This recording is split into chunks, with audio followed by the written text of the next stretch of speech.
हमने सेक्स को सिवाय गाली के आज तक दूसरा कोई सम्मान नहीं दिया। हम तो बात करने में भयभीत होते हैं। हमने तो सेक्स को इस भांति छिपाकर रख दिया है जैसे वह है ही नहीं, से उसका जीवन में कोई स्थान नहीं है। जबकि सच्चाई यह है कि उससे ज्यादा महत्वपूर्ण मनुष्य के जीवन में और कुछ भी नहीं है, लेकिन उसको छिपाया है, उसको दबाया है।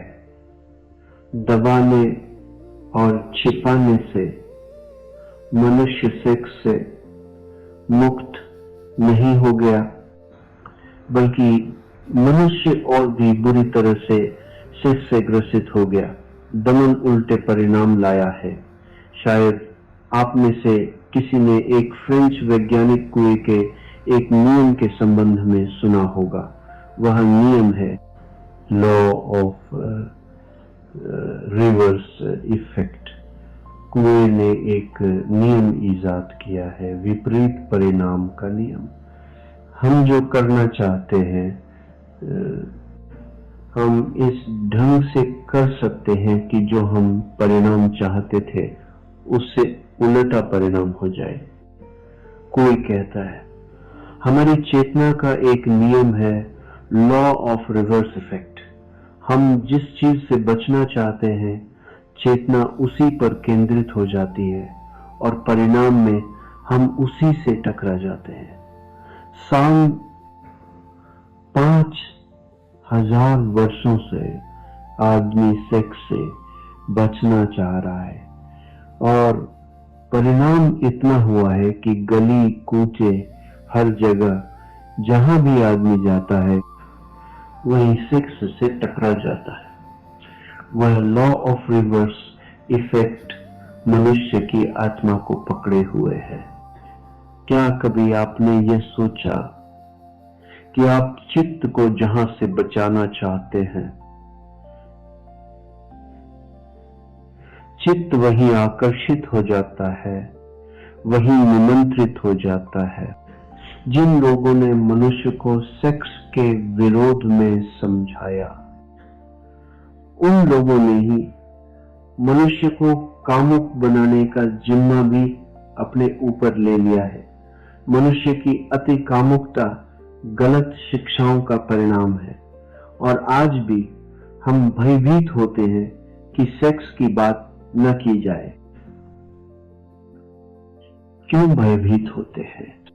भयभीत इसलिए होते हैं कि हमें डर है कि सेक्स के संबंध में बात करने से लोग और कामुक हो जाएंगे। मैं आपको कहना चाहता हूं यह बिल्कुल ही गलत भ्रम है। यह 100% गलत है। पृथ्वी उसी दिन सेक्स से मुक्त होगी जब हम सेक्स के संबंध में सामान्य स्वस्थ बातचीत करने में समर्थ हो जाएंगे। जब हम सेक्स को पूरी तरह से समझ सकेंगे तो ही हम सेक्स का अतिक्रमण कर सकेंगे।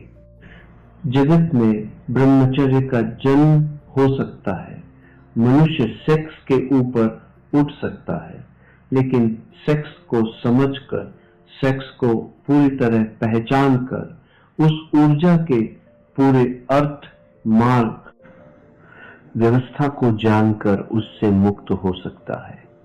आंखें बंद कर लेने से कोई कभी मुक्त नहीं हो सकता। आंखें बंद कर लेने वाले सोचते हो कि आंख बंद कर लेने से शत्रु समाप्त हो गया है, तो वे पागल है। सेक्स के संबंध में आदमी ने शुतुरमुर्ग का व्यवहार किया है आज तक। वह सोचता है वह आंख बंद कर लो सेक्स के प्रति तो सेक्स मिट गया। अगर आंख बंद कर लेने से चीजें मिटती होती तो बहुत आसान थी जिंदगी, बहुत आसान होती दुनिया। आंखें बंद करने से कुछ मिटता नहीं, बल्कि जिस चीज के संबंध में हम आंखें बंद करते हैं, हम प्रमाण देते हैं कि हम उससे भयभीत हो गए हैं, हम डर गए हैं, वह हमसे ज्यादा मजबूत है, उससे हम जीत नहीं सकते हैं, इसलिए हम आंख बंद करते हैं। आंख बंद करना कमजोरी का लक्षण है। जीत और सेक्स के बाबत सारी मनुष्य जाति आंख बंद करके बैठ गई है। न केवल आंख बंद करके बैठ गई है, बल्कि उसने सब तरह की लड़ाई भी सेक्स से ली है और उसके दुष्परिणाम सारे जगत में ज्ञात हैं। अगर 100 आदमी पागल होते हैं तो उसमें से 98 आदमी सेक्स को दबाने की वजह से पागल होते हैं। अगर हजारों स्त्रियां हिस्टीरिया से परेशान हैं तो उसमें 100 में से 99 स्त्रियों के हिस्टीरिया के, मिर्गी के, बेहोशी के पीछे सेक्स की मौजूदगी है, डिस्टीरिया के सेक्स का दमन मौजूद है। अगर आदमी इतना बेचैन, अशांत, इतना दुखी और पीड़ित है तो इस पीड़ित होने के पीछे उसने जीवन की एक बड़ी शक्ति को बिना समझे उसकी तरफ पीठ खड़ी कर ली है। उसका कारण है और परिणाम उल्टे आते हैं। अगर हम मनुष्य का साहित्य उठाकर देखें, अगर किसी देवलोक से कभी कोई देवता आए या चंद्रलोक से या मंगल ग्रह से कभी कोई यात्री आए और हमारी किताबें पढ़े, हमारा साहित्य देखे, हमारी कविताएं पढ़े, हमारे चित्र देखे, तो बहुत हैरान हो जाएगा। वह हैरान हो जाएगा ये जानकर कि आदमी का सारा साहित्य सेक्स पर क्यों केंद्रित है। आदमी की सारी कविताएं सेक्सुअल क्यों हैं। आदमी की सारी कहानियां, सारे उपन्यास सेक्स पर क्यों खड़े हैं। आदमी की हर किताब के ऊपर नंगी औरत की तस्वीर क्यों है। आदमी की हर फिल्म नंगे आदमी की फिल्म क्यों है। वह आदमी बहुत हैरान होगा अगर कोई मंगल से आकर हमें इस हालत में देखेगा, तो बहुत हैरान होगा। वह सोचेगा आदमी सेक्स के सिवाय क्या कुछ भी नहीं सोचता। और आदमी से अगर पूछेगा, बातचीत करेगा, तो बहुत हैरान हो जाएगा। आदमी बातचीत करेगा, आत्मा की, परमात्मा की, स्वर्ग की, मोक्ष की, सेक्स की कभी कोई बात नहीं करेगा। और उसका सारा व्यक्तित्व चारों तरफ से सेक्स से भरा हुआ है। वह मंगल ग्रह का वासी तो बहुत हैरान होगा। वह कहेगा बातचीत कभी नहीं की जाती जिस चीज की, उसको चारों तरफ से तृप्त करने की हजार हजार पागल कोशिशें क्यों की जा रही है।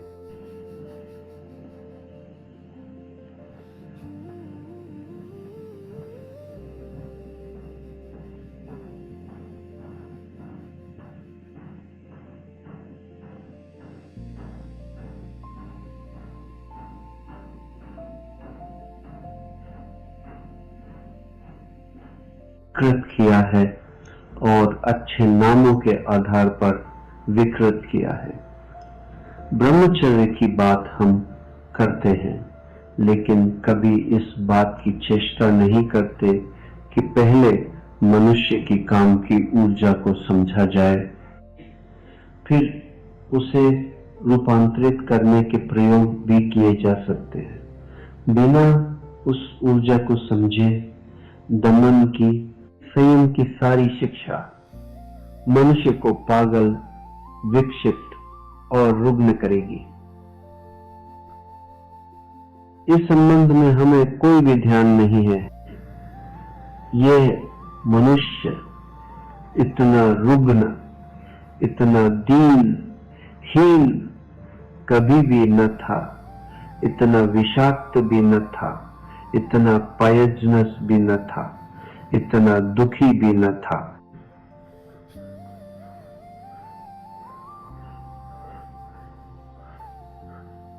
मनुष्य के भीतर जो शक्ति है, उस शक्ति को रूपांतरित करने की, ऊंचा ले जाने की, आकाशगामी बनाने का हमने कोई प्रयास नहीं किया। उस शक्ति के ऊपर हम जबरदस्ती कब्जा करके बैठ गए हैं। वह शक्ति नीचे से ज्वालामुखी की तरह उबल रही है और धक्के दे रही है। वह आदमी को किसी भी क्षण उल्टा चिंता कर रही है। क्या आपने कभी सोचा, आप किसी आदमी का नाम भूल सकते हैं, जाति भूल सकते हैं, चेहरा भूल सकते हैं। अगर मैं आपसे मिलूं या मुझे आप मिले तो मैं सब भूल सकता हूं कि आपका नाम क्या था, आपका चेहरा क्या था, आपकी जाति क्या थी, उम्र क्या थी, आप किस पद पर थे, सब भूल सकता हूं। लेकिन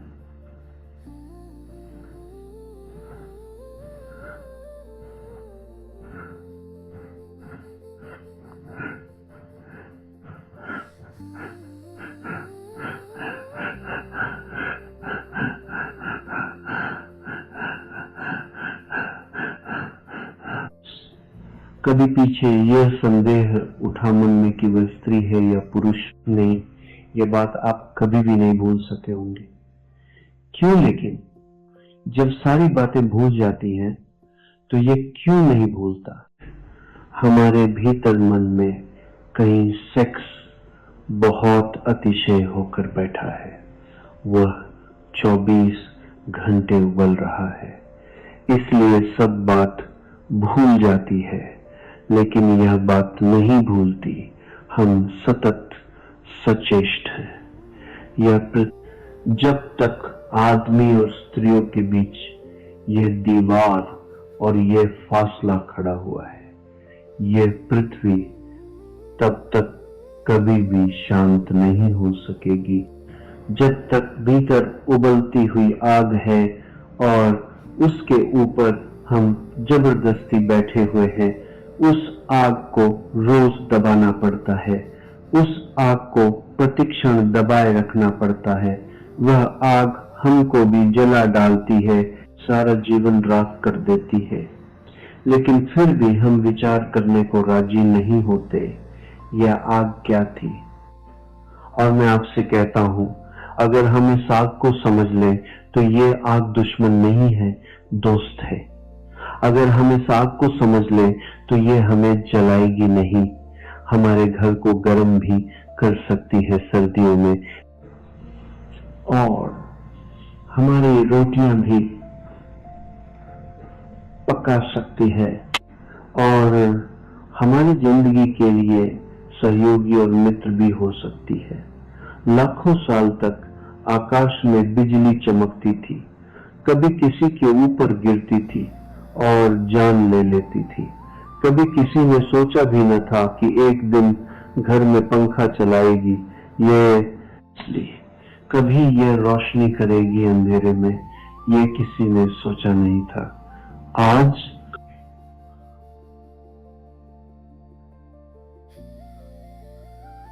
आज वही बिजली हमारी साथी हो गई है।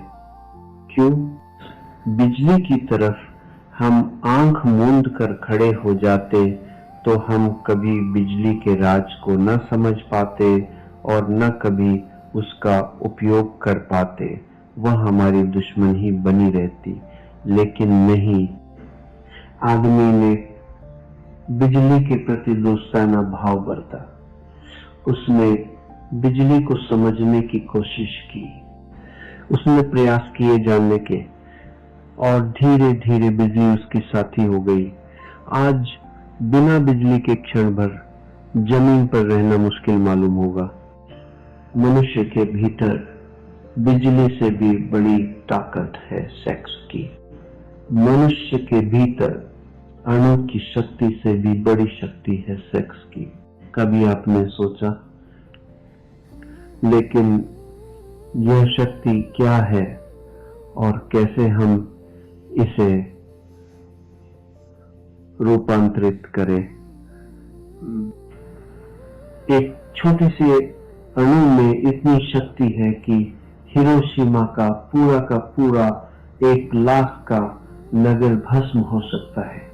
लेकिन क्या आपने कभी सोचा कि मनुष्य के काम की ऊर्जा का एक अणु एक नए व्यक्ति को जन्म देता है? उस व्यक्ति में गांधी पैदा हो सकता है, उस व्यक्ति में महावीर पैदा सीज ले सकता है, उस व्यक्ति में बुद्ध पैदा हो सकते हैं, क्राइस्ट पैदा हो सकता है, उससे आइंस्टीन पैदा हो सकता है और न्यूटन पैदा हो सकता है। एक छोटा सा अणु एक मनुष्य की काम ऊर्जा का एक गांधी को छिपाए हुए है। गांधी जैसा विराट व्यक्तित्व जन्म पा सकता है।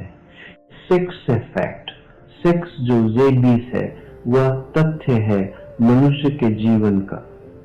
और परमात्मा अभी दूर है। सेक्स हमारे जीवन का तथ्य है। इस तथ्य को समझकर हम परमात्मा के सत्य तक यात्रा कर भी सकते हैं, लेकिन इसे बिना समझे 1 इंच आगे नहीं जा। हमने कभी यह भी नहीं पूछा कि मनुष्य का आकर्षण क्यों है। कौन सिखाता है सेक्स आपको? सारी दुनिया तो सिखाने के विरोध में सारे उपाय करती है। माँ बाप चेष्टा करते हैं, शिक्षक चेष्टा करते हैं, धर्म शास्त्र चेष्टा करते हैं। कहीं कोई स्कूल नहीं, कहीं कोई यूनिवर्सिटी नहीं, लेकिन आदमी अचानक एक दिन पाता है कि सारे प्राण काम की आतुरता से भर गए हैं। यह कैसे हो जाता है? बिना सिखाए यह कैसे हो जाता है? सत्य की शिक्षा दी जाती है, प्रेम की शिक्षा दी जाती है, उसका तो कोई पता नहीं चलता। इस सेक्स का इतना प्रबल आकर्षण, इतना नैसर्गिक केंद्र क्या है? जरूर इसमें कोई रहस्य है और इसे समझना जरूरी है, तो शायद हम इससे मुक्त भी हो सकते हैं।